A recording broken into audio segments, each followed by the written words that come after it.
En realidad parece que no sabemos todos todo lo que quisiéramos saber de esto del FOBAPROA.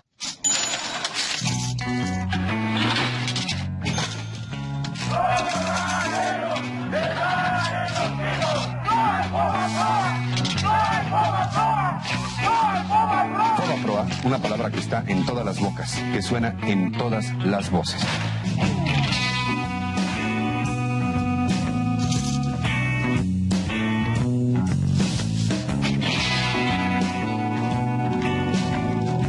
Mira, el FOBAPROA es una historia terrible.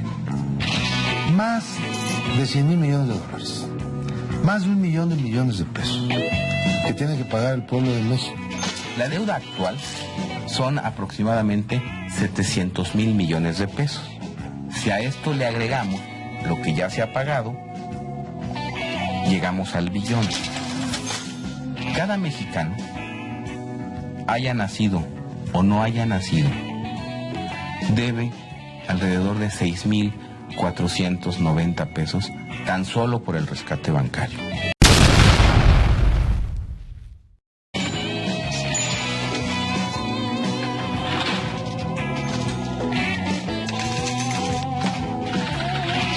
En 1995 los bancos estuvieron a punto de quebrar. Las malas decisiones del gobierno de Zedillo provocaron una gigantesca crisis. El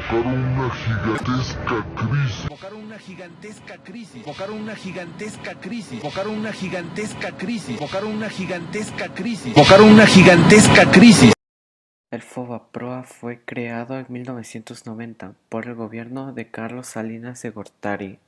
El FOBAPROA es el Fondo Bancario de Protección al Ahorro.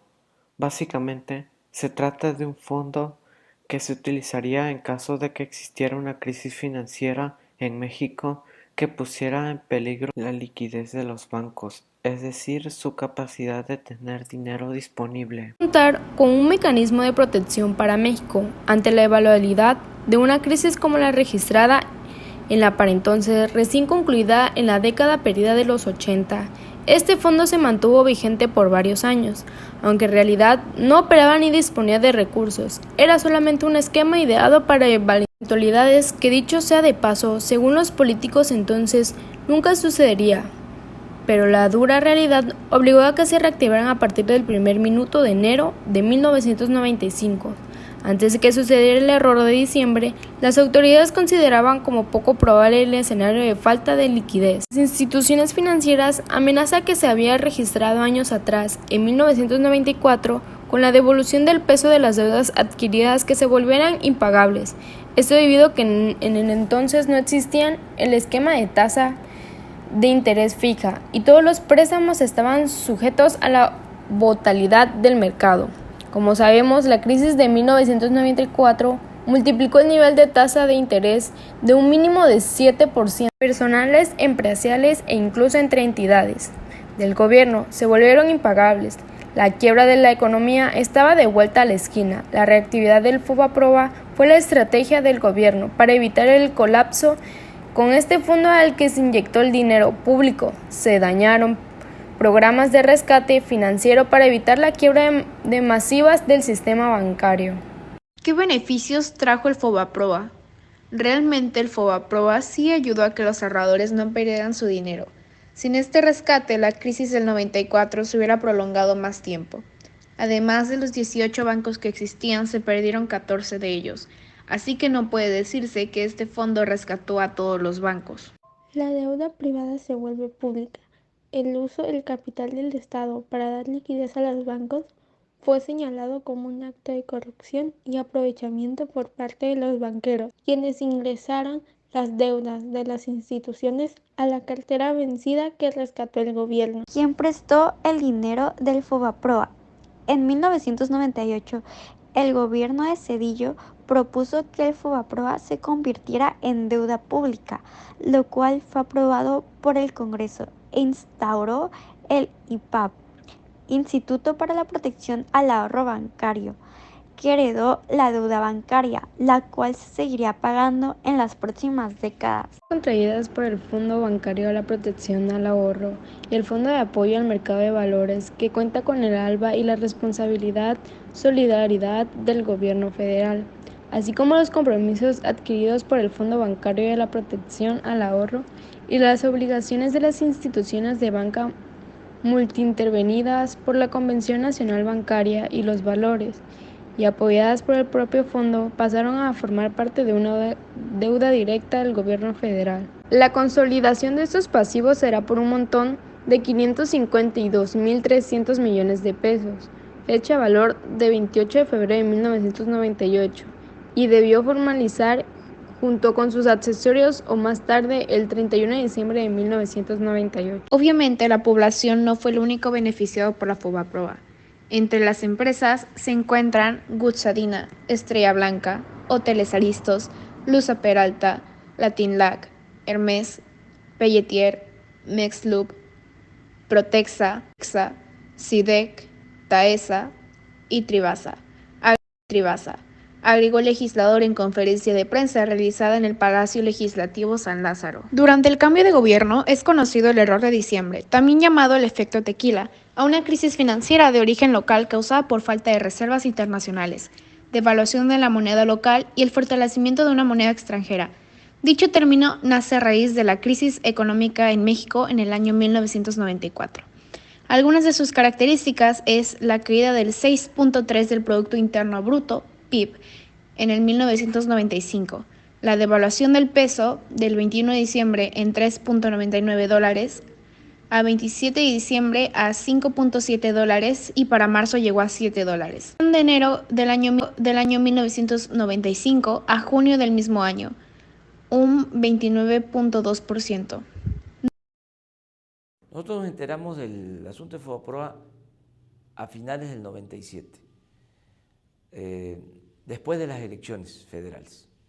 Yo toco este tema por primera vez en una entrevista con Ricardo Rocha y hablo desde entonces de la necesidad de crear una comisión de la verdad para indagar todo lo relacionado con el FOBAPROA, hacer una revisión banco por banco, expediente por expediente.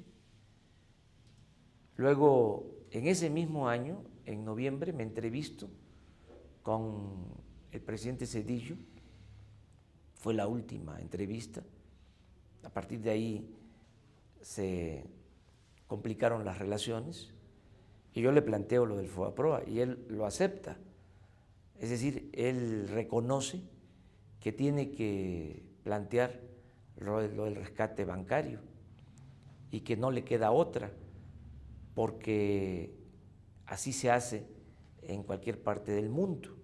Entonces yo le digo que no es cualquier rescate financiero, que se trata de tapar, de formar parte de un atraco a la nación, que era pasar cuentas privadas a cuentas públicas, deudas privadas a deuda pública, y que me parecía totalmente injusto.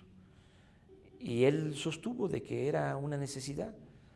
A principios del 98, pues ya lanzan la iniciativa a la Cámara, luego nosotros abrimos una campaña, solicitamos a los ciudadanos que nos envíen información del FOBAPROA y nos empezó a llegar mucha información de todas las operaciones fraudulentas, al grado que logramos conjuntar todas las actas de un comité de recuperación del FOBAPROA. Esas actas muestran con mucha claridad cómo se hicieron estas operaciones en beneficio de un grupo muy reducido de hombres de negocios. Una gran complicidad entre el poder político y el poder económico. Se alimentaron, se nutrieron mutuamente, y todo esto con la complicidad del presidente Zedillo. El gobierno tenía que haber intervenido los bancos, estos apoyos entregados a empresas que lo justificaran, tendrían que convertirse en acciones del gobierno en los bancos, de modo que se intervinieran los bancos, se limpiaran con un procedimiento adecuado, honrado, y se volvieran a privatizar bajo reglas distintas, porque el origen de todo esto está en la privatización bancaria, no porque el hecho de privatizar haya sido malo, eso se puede discutir. El asunto es que los bancos los entregaron a gentes sin experiencia, a gente que tenía experiencia en casas de bolsa y a gente que ni siquiera había participado en el negocio bancario. De todos los bancos que entregó Salinas, solo 3 bancos quedaron en manos de banqueros. La mayor parte eran especuladores. Violaron la Constitución, pasaron por encima del Congreso porque la Cámara es la única que puede autorizar endeudamiento público. Y estos, sin la autorización de la Cámara, emitieron pagarés comprando cartera vencida de bancos, cartera en general de los bancos, sin que esta cartera haya estado documentada, legalizada, sin información. Entregaron esos pagarés comprometiendo fondos públicos y hicieron operaciones fraudulentas en abierta complicidad de negociantes y funcionarios.